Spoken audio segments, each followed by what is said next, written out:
মৌলভীবাজারের কমলগঞ্জ উপজেলার ফুলবাড়ী চা বাগান এ যেন আধুনিক বাংলাদেশ নয়, ফিরে যাওয়া ৩০ বছর আগের বাস্তবতায়। গত শনিবার থেকে বুধবার রাত ১টা পর্যন্ত টানা ৫ দিন বিদ্যুৎবিহীন এই জনপদ। অন্ধকারে ডুবে গেছে বাজার, দোকান, মানুষের দৈনন্দিন জীবন। দোকানগুলোর একমাত্র ভরসা এখন মোমবাতি আর কুপিবাতি। কিন্তু মোমবাতির দাম বেড়ে যাওয়ায় অনেকেই বাধ্য হয়ে কেরোসিনের কুপিতে কিংবা স্থানীয় তৈরি বোমাবাতি ব্যবহার করছেন। ফুলবাড়ী চা বাগান বাজারে গেলে চোখে পড়ে ম্লান আলোয় ধুঁকছে প্রতিটি দোকান। নিভু নিভু আলোয় চলছে বেচাকিনা। দেখে মনে হয় যেন অতীতের কোনো বাংলাদেশ। বিদ্যুৎ না থাকায় বাজারের মানুষের উপস্থিতিও কমে গেছে।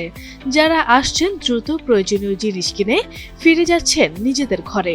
দোকানদারি করলাম আমরা দিয়াবাতি জ্বালাইয়া, মোমবাতি জ্বালাইয়া, মোমবাতিও দেন না, ওই দেখো আলো দেন না মোমবাতি, বুঝছেনি? 10 টাকা মোমবাতিও নাই আমরা বাজারও। শনিবার থাকি আজ বুধবার এখন 8টা বাজে, এখন পর্যন্ত কোনো কারেন্টের কোনো খবর অন্তর নাই। আমরা যে কষ্টে দোকানদারি করতেছি, ডেইলি 10টা 12টা মোমবাতি লাগে, এরপরে হয় না, আরো শর্ট পড়ে যায়।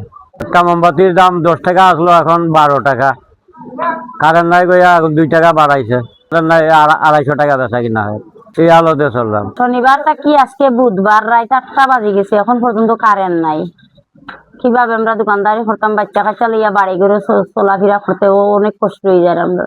এরই মাঝে ব্যতিক্রম এক দৃশ্য কদমালির দোকানে। দোকানের সামনে হঠাৎ চোখে পড়ে উজ্জ্বল আলো। কাছে গিয়ে জানা যায় একটি জেনারেটরের মাধ্যমে কয়েকটি দোকানে সরবরাহ করা হচ্ছে বিদ্যুৎ। শুধু আলোই নয়, মোবাইল ফোন ও টর্চ লাইট চার্জের ব্যবস্থাও রয়েছে সেখানে।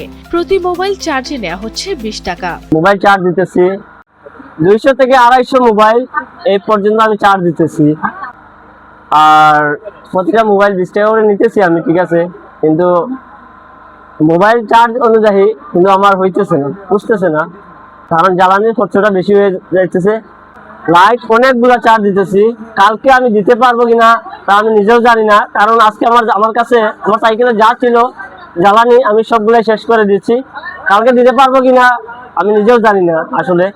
আর যদি জ্বালানি পেতাম তাহলে বিদ্যুৎ না থাকলেও আমাদের হতো, কিন্তু আমাদের এখন এই মুহূর্তে কিন্তু বিদ্যুৎ আমাদের ইম্পর্টেন্ট। চা বাগানের শ্রমিকরা লাইনে দাঁড়িয়ে 20 টাকার বিনিময়ে চার্জ দিচ্ছে তাদের প্রয়োজনীয় ডিভাইস।